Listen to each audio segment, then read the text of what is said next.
5वें पारे का आगाज है। गुज़िश्ता आयत में इस बात का बयान था कि किन किन औरतों से निकाह करना हराम है। आगे फरमाया गया वल मुहसनातु मिनन निसा, और उन औरतों से निकाह करना हराम है जो शादीशुदा हैं। जब तक औरत किसी के निकाह में है तो उससे दूसरा निकाह नहीं कर सकता। इल्ला मा मलकत ऐमानुकुम, मगर काफरों की औरतें जो तुम्हारी मिल्कियत में आ जाएं, गिरफ्तार होकर बगैर अपने शोहरों के, वो तुम्हारे लिए बाद इस्तिबरा हलाल हैं, अगरचे दारुल हर्ब में इनके शौहर मौजूद हों, क्योंकि तबायुन दारैन की वजह से उनकी शौहरों से फुरकत हो चुकी। ये वो अल्फाज हैं जो सदरुल अफादिल मौलाना नईमुद्दीन मुराद आबादी अलैहि रहमा ने तफसीर खजानुल इरफान में लिखे। इसको आसान अल्फाज में इस तरह हम समझ सकते हैं कि एक दारुल इस्लाम है, जैसे मदीना मुनव्वरा की रियासत थी। सरकार दो आलम सल्लल्लाहु अलैहि वसल्लम ने इस्लामी रियासत मदीना शरीफ में कायम फरमाई। और एक वो शहर है जिस पर काफिरों का कब्जा था, जिसे दारुल हरब कहा गया। मसलन आप उस जमाने में हुनैन को ले लें, तो अब सवाल ये पैदा हुआ कि हुनैन से मुसलमानों ने जब जंग की तो वहां औरतें गिरफ्तार हुईं और वो मदीने शरीफ आईं। तो उन औरतों के मुतालिक ये सवाल किया गया कि उनके जो शौहर हैं वो तो दारुल हरब में हैं, काफिर मुल्क में हैं। तो कुरान मजीद फुरकान हमीद ने इसकी इजाजत दी। किताब अल्लाह अलैकुम, ये अल्लाह का नोश्ता है तुम पर, अल्लाह ताला ने तुम पर मुकर्रर फरमाया है, अल्लाह की तरफ से तुम पर चीजें फर्ज की गई हैं। व उहिल्ल लकुम मा वराअ ज़ालिकुम, और उनके सिवा जो बाकी औरतें हैं वो तुम्हारे लिए हलाल हैं। अन तबतगू बिअम्वालिकुम, कि अपने मालों के एवज तलाश करो, मुहसिनीन, कैद में लाते हुए, गैर मुसाफिहीन, ना के बदकारी करते हुए। यानी मुराद ये है कि अल्लाह तबारक व तआला ने हराम औरतों को बयान फरमा दिया, इसके अलावा औरतें हलाल हैं, यानी उनसे निकाह करना तुम्हारे लिए हलाल किया गया। फमस्तमताअतुम बिही मिनहुन्ना फआतूहुन्ना उजूरहुन्ना फरीदा, तो जिन औरतों को निकाह में लाना चाहो उनके बंधे हुए मेहर उन्हें दो।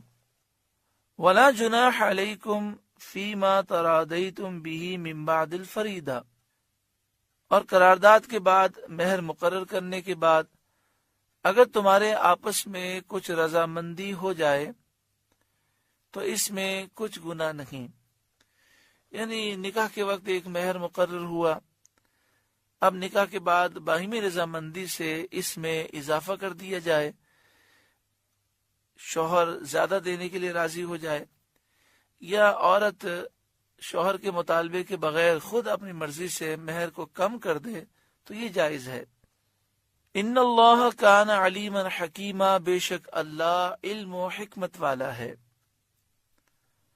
वमन लम यस्तति' मिनकुम तौलन अन यनकिहल मुहसनातिल मुमिनाति, और तुम में बेमकदूरी के बाइस जिनके निकाह में आजाद औरतें ईमान वालियां न हों, फमिम्मा मलकत ऐमानुकुम मिन फतयातिकुमुल मुमिनात, तो उनसे निकाह करे जो तुम्हारे हाथ की मिल्क हैं, ईमान वाली कनीजें। मुराद ये है कि आजाद औरत से निकाह करना चाहिए, अफजल आला यही है। लेकिन अगर कोई शख्स कनीज से निकाह करना चाहे तो इसकी भी इजाजत है।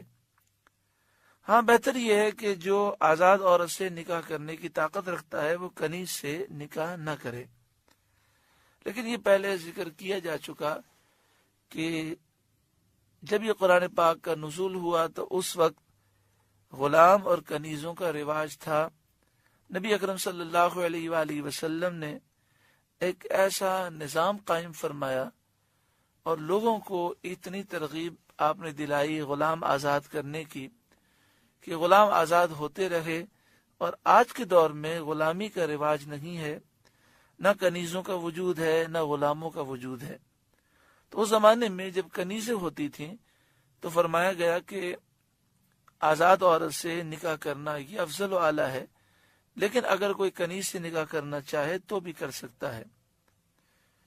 واللہ اعلم بایمانکم، اور اللہ تمہارے ایمان کو خوب جانتا ہے، بعدکم من بعد، تم میں ایک دوسرے سے ہے، فانکحوہن، تو ان سے نکاح کرو، یعنی اس میں کوئی شرم کی بات نہیں ہے۔ اگر ضرورتاً تم کنیز سے نکاح کرنا چاہتے ہو تو افضل تو یہی ہے کہ اس سے بچو، لیکن کرنا چاہتے ہو تو کر سکتے ہو۔ فانکحوہن بإذن اہلہن، تو ان کنیزوں سے نکاح کرو ان کے مالکوں کی اجازت سے۔ اس سے معلوم ہوا کہ کنیز کو اپنے آقا کی اجازت کے بغیر نکاح کا حق نہیں، اسی طرح غلام کو بھی اپنے آقا کی اجازت کے بغیر نکاح کا حق حاصل نہیں۔ مگر پہلے یہ بات ابھی گزری کہ نہ اس دور میں پوری دنیا میں غلام ہیں اور نہ ہی کنیزیں ہیں۔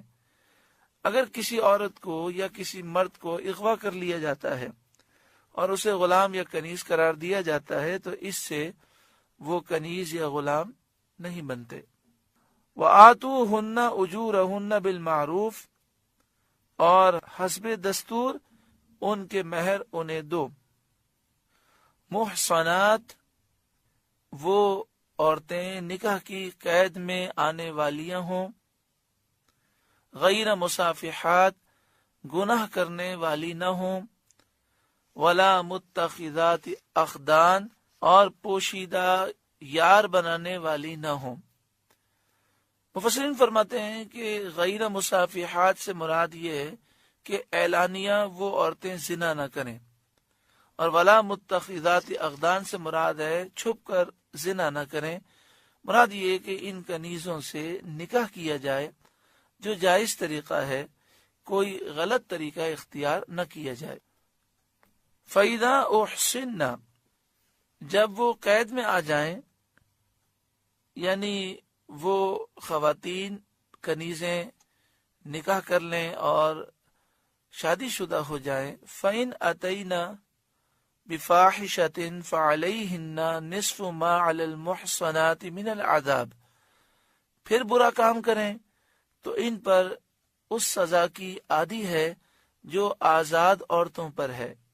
یعنی آزاد عورت جو غیر شادی شدہ ہو، وہ اگر زنا کرے تو اسے 100 کوڑے مارے جاتے ہیں۔ اگر کنیز چاہے وہ غیر شادی شدہ ہو یا شادی شدہ ہو، وہ اگر زنا کرے تو اسے 50 کوڑے مارے جائیں گے۔